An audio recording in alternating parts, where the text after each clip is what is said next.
দেখুন গত 3 বছরে 5 বছর হয়ে গেছে, 6 বছর হয়ে গেল 370 উইথড্র হয়ে গেছে, কিন্তু আমি তার মধ্যে দুবার কাশ্মীরে গেছি।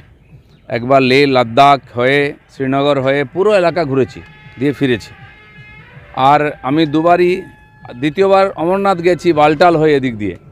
আমি দেখেছি মানুষের কোঅপারেশন। আমি রাত 11টার সময়, 8টার সময় বালটাল থেকে বেরিয়ে 11টার সময় শ্রীনগর পৌঁছেছি। ওপেন রাস্তা, একবারে গাড়ি চলছে, তখন কোনো প্রবলেম নেই। তো যারা খুব আগ্রহ করছিল যে গণতন্ত্র ফিরিয়ে দিন, নির্বাচন করুন, মানুষের হাতে অধিকার দিন, আগে পঞ্চায়েত নির্বাচন হলো, লোক অংশগ্রহণ করেছে, বিধানসভা নির্বাচন হলো, সরকার হয়ে গেল। 6 বছর 8 বছর যেখানে ঝামেলা হয়নি, পাথর পর্যন্ত পড়েনি, সেখানে গুলি বন্দুক চলছে কেন? গ্রেনেড বম ফাটছে কেন? তার মানে যারা নির্বাচন চেয়েছিল, সরকার চেয়েছিল, তারাই কি করাচ্ছে? নির্বাচিত সরকারের সময় এত বড় দুর্ঘটনা হলো কেন? সারা দেশকে, দুনিয়াকে কাঁপিয়ে দিয়েছে। আজ তো কেন্দ্র সরকার এবং হওয়ার সঙ্গে সঙ্গে গৃহমন্ত্রী পৌঁছেছেন। কেন্দ্র সরকার যেটা বলেছিল সেটা করে দেখিয়েছে। তোমরা পারোনি। কেন্দ্র সরকার ফোর্স দিয়ে হোক, যেভাবে হোক, এবং পরবর্তীকালে সাধারণ মানুষের বিশ্বাস জিতেছে। প্রতি বছর প্রায় 1.5 কোটি পর্যটক যাচ্ছিল গত 3 বছর ধরে। জিজ্ঞেস করুন ওখানকার মানুষের, তারা হাহাকার করছে। ওরা বলছে ওরা আমাদের অতিথি, তাদের অপমান অত্যাচার করছে, আমরা ছাড়বো না। এবং রাতারাতি সমস্ত হোটেল থেকে আরম্ভ করে খালি হয়ে গেছে। ওখানকার মানুষ খাবে কি? তারা 40 বছর ধরে এটা ভুগেছে টেরোরিজমের জন্য। আজকেও সে একই জিনিস শুরু হয়েছে, কিন্তু আমি মনে করি না এটা বিশেষ কিছু একটা বিচ্ছিন্ন ঘটনা হবে, এরপরে আবার স্বাভাবিক হবে। কারণ সাপের মাথাটাই থেঁতলে দিয়েছে মোদী সরকার, লেজটা নড়ছে, সেই লেজ নড়ার সংকেত পাওয়া যাচ্ছে। ঠিক এই জায়গা থেকে আপনার কাছে আমার দ্বিতীয় প্রশ্ন, সেটা হচ্ছে জম্মু কাশ্মীরের একটা বড় অংশ, তারা প্রথমত এই যে বিরাট রেল প্রজেক্টটা তৈরি হয়েছিল, যে রেলপথ দিয়ে বন্দে ভারত পৌঁছবে শ্রীনগর পর্যন্ত, সেখানে কয়েক লক্ষ স্থানীয় যুবক তারা কাজ পেয়েছে, তারা আর বন্দুক হাতে তুলবে না। যারা পর্যটন শিল্পের ফ্লো দেখে পর্যটনের বিভিন্ন কাজ বেছে নিয়েছে, তারাও আর বন্দুক হাতে তুলবে না। তাহলে এই যে সন্ত্রাসবাদের যে ভয়, এই ভয়টাকে জিগিয়ে রাখার জন্যে কি এই কাজটা করা হচ্ছে? এক্স্যাক্টলি। হাতে কাজ আছে, ইনকাম আছে, পকেটে টাকা আছে, আনন্দে আছে সবাই। আজকে বন্দুক ধরার লোক পাচ্ছিল না, কারণ সবার হাতে কাজ ছিল।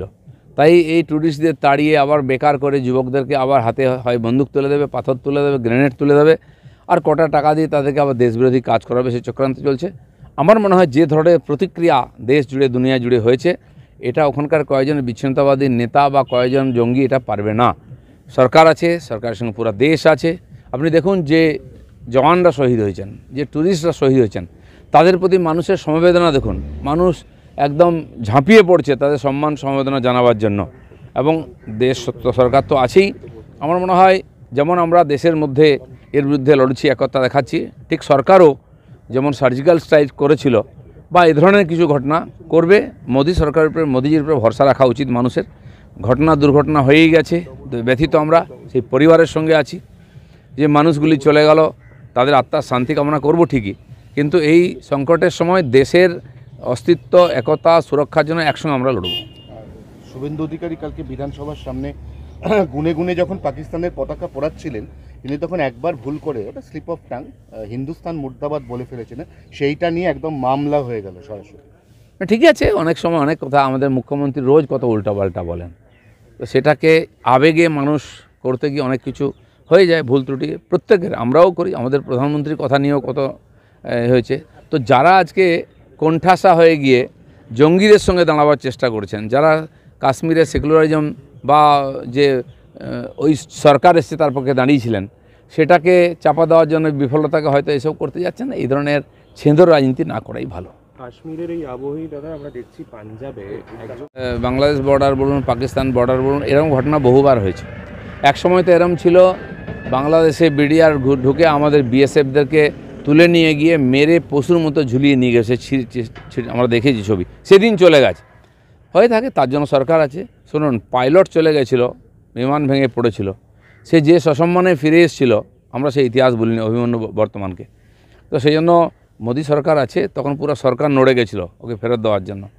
এটাও ফিরে আসবে, ভরসা রাখুন, ভগবানের উপর ভরসা রাখুন, সরকারের উপর ভরসা রাখুন। এই আমাদের যে জওয়ান গেছে সে সশরীরে সসম্মানে ফিরে আসবে। আর ওদিকে দাদা জল বন্ধ হয়েছে সিন্ধু, আপনার কি মনে হয় এদিকে একটু এবার ফরাক্কাটা খুলে দেওয়ার দরকার আছে? কারণ এখান থেকে খুব বাজে বাজে মন্তব্য। দেখুন, এই ধরনের যারা ছোট ছোট দেশ, সেখানকার যারা এই যে তাদের দুর্বলতা, তাদের দারিদ্র, তার জন্য তার দেশের ভিতরে কিছু লোক, তারা ওই দেশের মানুষকে কষ্ট দিচ্ছে, কিছু উল্টাপাল্টা কথা বলছে। আমাদের দেশের সরকার সংযম রেখেছে, কটা চোর ছেচড়ের জন্য তো একটা দেশকে সাজা দেওয়া যায় না, 20 কোটি লোককে। তারা আমাদের পড়োশি, আমাদের ভাই, একই শরীর থেকে আমরা হয়েছি, সেটা আমরা ভুলি না। কিছু সময় যেমন ভারতবর্ষের মধ্যে কিছু দেশদ্রোহী আছেন, বিচ্ছিন্নতাবাদী আছেন, সাহায্য করার জন্য ওখানেও আছে, ওদের কথার গুরুত্ব দেওয়ার দরকার নেই। ওইখানকার মানুষ বুঝতে আরম্ভ করেছেন যে যারা এই চক্রান্ত করে সরকারকে সরিয়েছে, যারা আজকে ওখানে এই ধরনের অব্যবস্থা তৈরি করেছে, তার যোগ্যতা কিছু নেই। মানুষ জাগছে, পরিবর্তন হবে। আমার ধারণা বাংলাদেশে শান্তি আসবে। ঠিক সেরকম যেমন বাংলাদেশকে শিখিয়েছে আমরা পাকিস্তানকে যে পড়োশি হিসাবে সোজা থাকতে হবে, বাংলাদেশেও নিজের স্বার্থে যেদিকে ভারত চারিদিকে ঘিরে আছে তাকেও শান্ত থাকতে হবে, ভালো থাকতে হবে, কারণ ভারতের সঙ্গেই থাকলেই তাদের ভবিষ্যৎ ঠিক থাকবে। পহেলগাঁওয়ের হামলার পরে আমরা এখনো পর্যন্ত দেখলাম কোনো জঙ্গিকে আলাদাভাবে খুঁজে বের করা সম্ভব হয়নি, চিহ্নিত করা গেছে। এর মধ্যেই আমরা প্রতিরক্ষা মন্ত্রী, প্রধানমন্ত্রীকে বক্তব্য রাখতে শুনেছি এবং সেটাও যথেষ্ট কড়া বক্তব্য। এখন দেখা যাচ্ছে সেখানকার পুলিশ তারা একদম আর্থিক মূল্য ঘোষণা করছে তাদের মাথার দাম, অর্থাৎ সেই কাশ্মীরিদের কাছেই কোথাও বার্তা যে তারা খুঁজে দিলে তাদেরকে আর্থিক না, পুরস্কার দেওয়া হবে। সরকার দেখুন, সরকারের যে কাজ থাকে, রাজ্য সরকার তার কাজ শেষ করছে, হয়ে গেছে ঘটনা, এখন তো তার সমাধান করতে হবে, দ্বিতীয়বার না হয় দেখতে হবে। কেন্দ্র সরকার তার মতো করে করছে। এই যে দাগিদেরকে, টেররিস্টদেরকে, গ্যাংস্টারদের মাথার দাম ঘোষণা, ডাকাতদের, তো বহু বছর, হাজার হাজার বছর দেখে আসছি আমরা, যাতে জনগণ সহযোগিতা করেন কমপক্ষে। এরা যা শোনা যাচ্ছে যে জঙ্গল আছে, জঙ্গলের ভিতর দিয়ে এসছে, কোনো না কোনো গ্রামে তো তারা শেল্টার পেয়েছে, ওই পাহাড়ি এলাকায় কেউ না কেউ সহযোগিতা করেছে, আর কখনো না কখনো তার নাম আসবে খুব তাড়াতাড়ি। কিন্তু এখানে যদি বিষ থাকে তাহলে তো ওখান থেকে আসবেই, সেটা তুলে ফেলার চেষ্টা করে সরকার যে কাজটা করবে সুসংগঠিতভাবে, সুনিয়োজিতভাবে করবে, যাতে দ্বিতীয়বারের ঘটনা না ঘটে। এত সুন্দর, যেটা সত্যি সত্যি যে কাশ্মীর ভূস্বর্গ, সেটা 3 বছর ধরে ওখানকার মানুষ এবং আমরা অনুভব করেছি। আমি নিজে গেছিলাম যখন সেই পুলওয়ামা, যেখানে বম ব্লাস্ট হয়ে আমাদের 70-80 জন জওয়ান মারা গেছিলেন, সেখানে নিজেও গেছিলাম আমি, হাইওয়ের উপরে গাড়ি দাঁড়িয়েছিল, সেই ঘটনা আমরা দেখেছি, সিনেমাও হয়েছে। আর এই ধরনের ঘটনা, একটা নিরীহ যারা আনন্দে মেতেছিল, সেই ধরনের ট্যুরিস্টদেরকে যেভাবে জঘন্যভাবে হত্যা করা হয়েছে, তারা দুনিয়া নিন্দা করছে, এবং বিভিন্ন দেশও এই ভারতবর্ষের সঙ্গে এর বিরুদ্ধে দাঁড়িয়েছে।